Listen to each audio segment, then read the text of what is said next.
एक बहुत ही इंटरेस्टिंग हदीस है जिसमें रसूलुल्लाह सल्लल्लाहु अलैहि वसल्लम ने फरमाया था कि क़यामत तब तक नहीं आएगी जब तक तुम मुसलमान ऐसे लोगों से नहीं लड़ोगे जिनकी शक्लें बिल्कुल रेड लाल होंगी, उनके नाक बिल्कुल फ्लैट होंगे, उनकी छोटी छोटी आंखें होंगी और चेहरे बिल्कुल शील्ड्स की तरह फ्लैट होंगे और जिनके जूते बालों से बने होंगे। नाउ रसूलुल्लाह सल्लल्लाहु अलैहि वसल्लम ने इस हदीस के बाद अपनी वफात तक पूरे अरब को फतह कर लिया था और मुसलमानों की एम्पायर पूरे अरब में फैल चुकी थी, जिसके बाद खिलाफत राशिदा के 30 सालों में अबू बकर, उमर, उस्मान और अली की खिलाफत में मुसलमानों ने पहली बार अरब से निकलकर इंसानों की तारीख की सबसे बड़ी एम्पायर बनाई और पहली बार मुसलमान दुनिया के सुपर पावर बने। लेकिन सिर्फ 30 साल हुकूमत के बाद खिलाफत राशिदा खत्म कर दी गई और खिलाफत एक खानदान बनु उमैया के कंट्रोल में आई, जिन्होंने फिर मुसलमानों की इस एम्पायर पर 90 ईयर्स तक हुकूमत की और इसे राशिदून खिलाफत की इस साइज से बढ़ाकर इतने इलाके तक पहुंचा दिया। उमैया खिलाफत ने इतने बड़े इलाके को तो फतह कर लिया था, लेकिन बनु उमैया की खिलाफत में एक बहुत बड़ा मसला था कि यह खिलाफत सिर्फ और सिर्फ अरबों की थी, जिसमें नॉन अरब लोगों की कोई हैसियत नहीं थी। इस हद तक अरब कि इतनी बड़ी एम्पायर के बावजूद अरब हमेशा इस पूरी एम्पायर में बाकी अवाम से बहुत कम मिलते थे और किसी नॉन अरब को अरब से शादी करना इम्पॉसिबल था। और बनु उमैया की गवर्नमेंट में सारे पोस्ट सिर्फ अरबों के पास थे। ये उसी तरह था जिस तरह आज यूएई और सऊदी में पाकिस्तानियों और इंडियंस को ट्रीट किया जाता है। इस सब से तंग आकर उमैया खिलाफत के खिलाफ उनके मुल्क के अंदर से ही बगावत हुई और एक और खानदान अब्बासियों ने खिलाफत संभाली, जो रसूलुल्लाह सल्लल्लाहु अलैहि वसल्लम के चचा हजरत अब्बास रज़ियल्लाहु तआला अन्हु की औलाद थे। अब अब्बासियों के टाइम पर ही मुसलमानों की ताकत अपनी पीक तक पहुंची, जिसे वेस्ट में इस्लामिक गोल्डन एज के नाम से जाना जाता है, जब बगदाद अब्बासी खिलाफत का कैपिटल दुनिया की सबसे ताकतवर सिटी थी। अब्बासी खिलाफत ने दुनिया की सुपर पावर होने के साथ साथ एक बहुत ही यूनिक काम किया कि उन्होंने अपने कैपिटल बगदाद के अंदर दुनिया की सबसे बड़ी लाइब्रेरी बनाई, जिसे हाउस ऑफ विजडम कहा जाता था। और इस लाइब्रेरी को दुनिया की बेहतरीन किताबों, स्टोरीज और पोइट्री से भर दिया, जिसकी वजह से दुनिया के सारे इंटेलेक्चुअल लोग, साइंटिस्ट, पोइट्स, आर्टिस्ट्स सब अपने इलाके छोड़कर यहाँ इस सिटी में जमा होने लगे। अब्बासी खलीफा ने इस हाउस ऑफ विजडम में एक पोर्शन ट्रांसलेशन के लिए बनाया, ताकि यहाँ पर लोग बैठकर दुनिया के पुराने अजीम लोगों की राइटिंग्स को अरबी जबान में ट्रांसलेट कर सके। और जब ये ट्रांसलेशन शुरू हुई तो आहिस्ता आहिस्ता अरबी जबान दुनिया की सबसे ताकतवर जबान बनने लगी, जिस तरह आज इंग्लिश जबान है। अब्बासी खिलाफत ने दुनिया में पहली बार साइंटिस्ट को अपने रिसर्च करने के लिए फंडिंग करना शुरू की, जिसकी वजह से दुनिया में बड़े बड़े मुसलमान साइंटिस्ट सामने आए, जैसे कि बगदाद के इस हाउस ऑफ विजडम का हेड, जिसका नाम था अल-ख्वारिज़मी, A man named Al-Khwarizmi, जिन्होंने पहली बार दुनिया में अलजबरा इंट्रोड्यूस किया, was one of the greatest mathematicians of all time, a Muslim, worked in the golden age of Islam. जो आज भी दुनिया के साइंस में बहुत बड़ी इंपॉर्टेंस रखता है। अब्बासी खिलाफत में साइंस के साथ साथ आर्ट्स भी बहुत आगे बढ़ा और इसी दौर में अल्फ लैल व लैल जैसी किताब लिखी, 1001 Nights, जिसमें ऐसी स्टोरीज लिखी गई जिन पर आज तक हॉलीवुड में मूवीज बनाई जाती हैं। For example Aladdin, Ali Baba, They all know about Alibaba. और सिम्बाद वगैरह। इन शॉर्ट मुसलमान दुनिया के सुपर पावर थे और इन्हें चैलेंज करने वाला दुनिया में कोई भी नहीं था। लेकिन जब भी हिस्ट्री में कोई एम्पायर इस लेवल तक पहुंचती है तो उससे आगे सिर्फ एक ही रास्ता होता है, डिक्लाइन। हुआ यूं कि अब्बासियों से पहले उमैया खिलाफत एज वी नो कि सिर्फ अरबों की खिलाफत थी, लेकिन अब्बासी खिलाफत उमैया से बिल्कुल ऑपोजिट थी। मतलब इस खिलाफत के दौर में एम्पायर के हर कोने से लोग गवर्नमेंट में शामिल थे, पर्शियंस, टर्क्स, ग्रीक सब। और एक अब्बासी खलीफा ने तो तुर्कों की एक बहुत पावरफुल फौज भी बनाई, सल्जूक फौज। और ये फौज टाइम गुजरने के साथ साथ इतनी स्ट्रांग हो गई कि इसने अब्बासी खिलाफत को मजबूत करने के बजाय खिलाफत का सारा कंट्रोल अपने हाथ में ले लिया, जिसके बाद खलीफा सिर्फ एक नाम का खलीफा था और मुल्क की सारी ताकत सल्जूक फौज के पास थी। ये ऐसा है जैसे आज किसी मुल्क का प्राइम मिनिस्टर सिर्फ नाम का प्राइम मिनिस्टर हो और मुल्क की सारी ताकत किसी और के पास हो। सॉरी। सल्जूक फौज के कंट्रोल के बाद इसी फौज की वजह से आहिस्ता आहिस्ता अब्बासी खिलाफत कमजोर होती गई और उनकी इस इतनी बड़ी एम्पायर में हर तरफ बगावतें स्टार्ट होने लगी, जिससे आखिर ये इतनी बड़ी एम्पायर छोटे छोटे हिस्सों में डिवाइड हो गई, जिसकी वजह से मुसलमानों के हाथ से पहली बार फलस्तीन छीन लिया गया। इस सब से बहुत साल पहले पहली खिलाफत में जब हजरत उमर रज़ियल्लाहु तआला अन्हु इन सारे इलाकों को फतह कर रहे थे तो उन्होंने क्रिश्चियंस की सबसे होली सिटी जेरूसलम को भी फतह कर लिया था। उसके बाद अगले 450 साल तक किसी की भी हिम्मत नहीं हुई थी कि वो फलस्तीन मुसलमानों से ले सके। लेकिन जब अब्बासी खिलाफत कमजोर हो गई और मुसलमान बहुत छोटे हिस्सों में डिवाइड हो गए, तो इस टाइम का यूरोप के क्रिश्चियंस ने फुल फायदा उठाया और यरूशलेम फलस्तीन को मुसलमानों के हाथ से छुड़ाने के लिए एक बहुत बड़ी जंग स्टार्ट की, the crusades, the mightiest battle between Christianity and Islam. और आखिर 1099 में उन्होंने फलस्तीन और जेरूसलम फतह करने के बाद हजारों मुसलमानों, बच्चे, औरतें, बूढ़ों को शहीद कर दिया और उनके घरों को आग लगा दी। एक किताब में तो ये तक लिखा है कि क्रूसेडर्स ने मुसलमान माओं से उनके बच्चे छीनकर बड़ी बड़ी बिल्डिंग से नीचे फेंक दिए। मुसलमानों ने इन क्रूसेडर्स से भागकर घरों और मस्जिदों में छुपने की कोशिश की, लेकिन क्रूसेडर्स ने बजाय इसके कि उनको निकाला जाए, क्रूसेडर्स ने उन घरों को बाहर से आग लगा दी, जिससे हजारों मुसलमान जलकर राख हो गए। अगर आप सोचेंगे कि इतना जालिम कोई कैसे हो सकता है, तो आज भी फलस्तीन में यही सब कुछ एग्जैक्टली इसी तरह हो रहा है। क्रिश्चियंस के जुल्म से कुछ ही मुसलमान वहां से बचकर निकले और ये मुसलमान मस्जिद अक्सा से उस पुराने कुरान मजीद को भी अपने साथ लेकर गए जो हजरत उस्मान के दौर में लिखा गया था। इस सब जुल्म के बावजूद दुनिया में मुसलमानों का ऐसा कोई लीडर भी नहीं था जो फलस्तीन को दोबारा फतह कर सके। लेकिन फलस्तीन खोने के सिर्फ 40 साल बाद इराक में एक आम से सोल्जर नजमुद्दीन अयूब के घर में एक बच्चा पैदा हुआ। यूसुफ सलाहुद्दीन अयूबी के नाम से याद किया जाता है। सलाहुद्दीन अयूबी 25 साल की एज में अपने चाचा के साथ इराक छोड़कर इजिप्ट की तरफ गए और वहां आहिस्ता आहिस्ता बहुत लंबी स्ट्रगल के बाद इजिप्ट के बादशाह सुल्तान बन गए। ये बहुत लंबी कहानी है, इसे फिर करेंगे। अब जब यहाँ इजिप्ट में सलाहुद्दीन अयूबी इजिप्ट के बादशाह बनने की तरफ जा रहे थे, तो इसी दौरान यहाँ से बहुत दूर मंगोलिया में एक छोटे से गांव के एक छोटे से कबीले के सरदार के घर में भी एक बच्चा पैदा हुआ जिसका नाम था थेमोजिन चंगेज खान। यस, सलाहुद्दीन और चंगेज खान एक ही दौर में जिंदा थे। एक ने मुसलमानों को वापस ग्लोरी की तरफ लेके जाना था और दूसरे ने मुसलमानों को ऐसा तबाह करना था जो इससे पहले किसी ने भी नहीं किया था। फलस्तीन और स्पेशली जेरूसलम को खोने के बाद मुसलमानों का कोई स्ट्रॉन्ग लीडर तो नहीं था, लेकिन इस दौरान सबसे जबरदस्त रोल मुस्लिम स्कॉलर्स उलमा ने प्ले किया था, क्योंकि इससे पहले जो मुसलमान हर वक्त आपस में लड़ते रहते थे और बहुत सारे फिरकों में डिवाइडेड थे, उन्हें कुछ बहुत अजीम स्कॉलर्स ने एक ही गोल पर यूनाइट करना शुरू किया कि किसी भी हाल में फलस्तीन को दोबारा फतह करना है, जिससे अगले कई सालों में मुसलमान किंगडम्स की यंग पॉपुलेशन के दिमाग में ये बात बहुत अच्छी तरह बैठ गई। लेकिन फिर भी मुसलमानों का ऐसा कोई एक लीडर नहीं था जो मुसलमानों को यूनाइट करके क्रिश्चियंस पर हमला कर सके।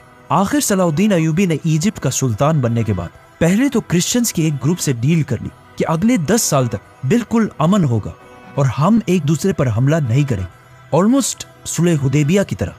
इन 10 सालों को यूज करके सलाहुद्दीन अयूबी ने पहले मुसलमानों को यूनाइट करना शुरू किया और फिर आखिर इस सारे इलाके को फतह करने के बाद अब सलाहुद्दीन अयूबी दुनिया के सबसे ताकतवर मुसलमान बादशाह बन चुके थे और दुनिया के सारे मुसलमान फलस्तीन को फतह करने के लिए सलाहुद्दीन अयूबी की तरफ देखने लगे। आखिर सलाहुद्दीन अयूबी ने अपनी फौज लेकर क्रूसेडर्स पर हमला कर दिया और साल 1192 में जेरूसलम को मुकम्मल तौर पर फतह करके सिक्योर कर लिया। 1192 मुसलमानों की तारीख का बहुत इंपॉर्टेंट साल था, क्योंकि इस साल एक तरफ सलाहुद्दीन अयूबी ने इतनी बड़ी फतह हासिल की और दूसरी तरफ शहाबुद्दीन गौरी ने इंडिया पर हमला करके इसे फतह कर लिया और दिल्ली सल्तनत की बुनियाद भी रखी। अब ऑलमोस्ट 100 साल बाद मुसलमान आखिरकार दोबारा थोड़ा स्टेबल होने लगे और मुसलमानों की खोई हुई इज्जत भी उन्हें वापस मिलने लगी। लेकिन अब जब मुसलमानों को थोड़ी कामयाबी मिल चुकी थी, तो इस सब से 600 साल पहले रसूलुल्लाह सल्लल्लाहु अलैहि वसल्लम की कही हुई हदीस के पूरे होने का टाइम आ चुका था। तो इस सब से बहुत दूर चंगेज खान ने मंगोलिया को यूनाइट कर लिया था और बहुत तेजी से हर तरफ अपनी ताकत बढ़ा रहा था। चंगेज खान का असली नाम तैमोजिन था और उसका बाप मंगोलिया के एक छोटे से कबीले का सरदार था। लेकिन तैमोजिन के बचपन में एक दूसरे कबीले ने उसके बाप को सीक्रेटली जहर देकर मार दिया था, जिसके बाद तैमोजिन और उसका पूरा खानदान बहुत सख्त जिंदगी गुजारता रहा। और कहा जाता है कि एक वक्त में तैमोजिन चाइना में किसी और का गुलाम बनकर भी रहा, लेकिन फिर तैमोजिन ने आखिर वापस मंगोलिया आकर अपने कबीले को यूनाइट किया और आहिस्ता आहिस्ता उसकी ये मंगोल एम्पायर बढ़ने लगी और इतनी बड़ी हो गई कि मंगोलियंस ने तैमोजिन को एक बहुत बड़ा टाइटल दिया, चंगेज खान, जिसका मतलब है सबसे बड़ा बादशाह। खान, ये नाम खान इससे पहले टर्किश जबान में भी यूज किया जाता था, लेकिन चंगेज खान की वजह से ये नाम पूरी दुनिया में हमेशा के लिए फेमस हो गया। मतलब कुछ सर्वेस के मुताबिक आज दुनिया में 2.5 करोड़ लोग ऐसे हैं जिनके नाम में खान आता है, जैसे कि शाहरुख खान, आमिर खान और of course Imran Khan. Mongolia को आज भी अगर देखा जाए तो एक बहुत ही गरीब और आम सा मुल्क है, और उस जमाने में तो इससे भी बहुत ज्यादा कमजोर था। इसीलिए चंगेज खान के इस एम्पायर के बनने के बाद भी मंगोलिया के नेबर चाइना ने इसे सीरियसली नहीं लिया, क्योंकि आने वाले कुछ ही सालों में चंगेज खान ने चाइना की कैपिटल बीजिंग को फतह कर लिया, और पहली बार लोगों ने देखा कि चंगेज खान कितना जालिम है। और उसके जुल्म की कहानियां तो हम सब ने सुनी है कि वो लोगों के सर काटकर उसके पिरामिड्स बनाया करता था। लेकिन ये जुल्म चंगेज खान का कोई शौक नहीं था, इस जुल्म से उसे बहुत बड़ा फायदा था। मतलब उसने अपनी पूरी फौज को 10 आदमियों के ग्रुप्स में डिवाइड किया, और फिर 10 से 100, और फिर 100 से 1000, और 1000 से 10,000 के ग्रुप्स। नाउ चंगेज खान ने अपनी आर्मी के लिए एक रूल बनाया था कि हर 10 लोगों के ग्रुप में अगर एक बंदा भी जंग छोड़कर भाग जाएगा तो उसके ग्रुप के बाकी 9 लोगों के सर काट दिए जाएंगे, जिससे चंगेज खान की आर्मी के सोल्जर्स एक दूसरे को जंग से भागने ही नहीं देते थे, और जो भी भागने की कोशिश करता था उसे उसकी आर्मी खुद ही मार देती थी। इसके अलावा चंगेज खान ने जस्टिस का एक ऐसा सिस्टम बनाया कि अगर कोई भी इस एम्पायर में किसी दूसरे का घोड़ा चोरी करे और पकड़ा जाए, उसे उस एक घोड़े के बदले 10 घोड़े वापस करने होंगे, और अगर वो वापस ना कर सका तो सिर्फ उसे नहीं, उसके पूरे खानदान, बच्चे, बीवी, माँ बाप सबको मार दिया जाएगा। इस तरह चंगेज खान की ये जालिम एम्पायर बहुत तेजी से फैलने लगी, और आखिर मुसलमानों की एक एम्पायर ख्वारिज्म से टकरा गई। पहले तो चंगेज खान का कोई इरादा नहीं था कि वो मुसलमानों से जंग करे, इसीलिए उसने ख्वारिज्म के बादशाह की तरफ दोस्ती का पैगाम लेकर एक डेलीगेशन भेजा। लेकिन ख्वारिज्म के बादशाह ने उन सारे लोगों को गिरफ्तार कर लिया, जिसकी वजह से उन्हें रिहा करने के लिए चंगेज खान ने अपने एम्बेसडर को बादशाह की तरफ भेजा। लेकिन बादशाह ने उस एम्बेसडर का सर काट दिया। अब ये बहुत बड़ी बात, एम्बेसडर या मैसेजर को कत्ल करना इस्लाम में और दुनिया के हर कानून में बहुत बड़ा जुर्म है। जब मंगोलिया में चंगेज खान को इसका पता चला तो उसे बहुत गुस्सा आया, और अब उसकी इज्जत का सवाल भी था।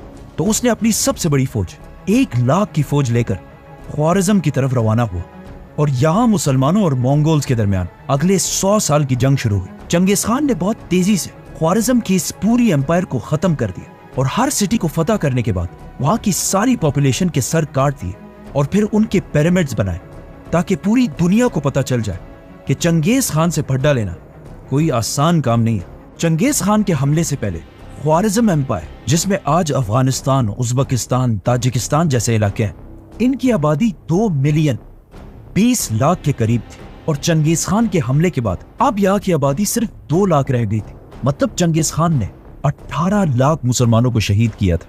इन इलाकों को फतह करने के बाद एक दिन चंगेज खान ने सारे मुसलमानों को एक मस्जिद में जमा किया, और फिर खुद मिंबर पर चढ़ा और सारे मुसलमानों से कहा कि मैं तुम्हारे रब की तरफ से तुम पर अजाब बनाकर भेजा गया। इसके बाद मंगोलियन एम्पायर और भी बढ़ती गई, और ऊपर रशिया को भी फतह कर लिया। लेकिन उसी दौरान मंगोलिया में चंगेज खान फौत हो, और अपने बाद अपने बेटे उगुदाई को सबका बादशाह बनाया, और अपनी पूरी एम्पायर को अपने बेटों में डिवाइड कर दी।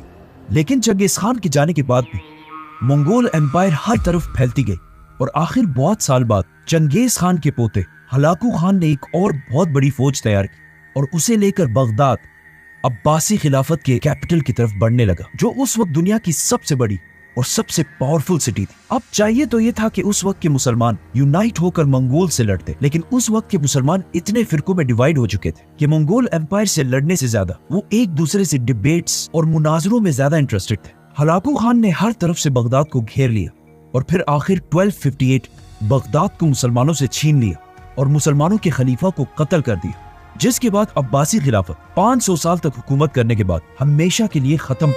बगदाद फतह करने के बाद हलाकू खान की फौज ने इतना खून बहाया कि कहा जाता है कि बगदाद में दरियाए फुरात का कलर मुसलमानों की खून की वजह से कई दिन तक बिल्कुल रेड, और रेड कलर के बाद यूफ्रेटिस रिवर का कलर ब्लैक हो गया, क्योंकि हलाकू खान ने बगदाद के हाउस ऑफ विजडम, जो दुनिया की सबसे बड़ी लाइब्रेरी थी, उसके सारे किताब जलाकर राख कर दिए और उन्हें दरिया में फेंक दिए, जिसकी वजह से दरियाए फुरात का कलर कई महीने तक बिल्कुल ब्लैक था।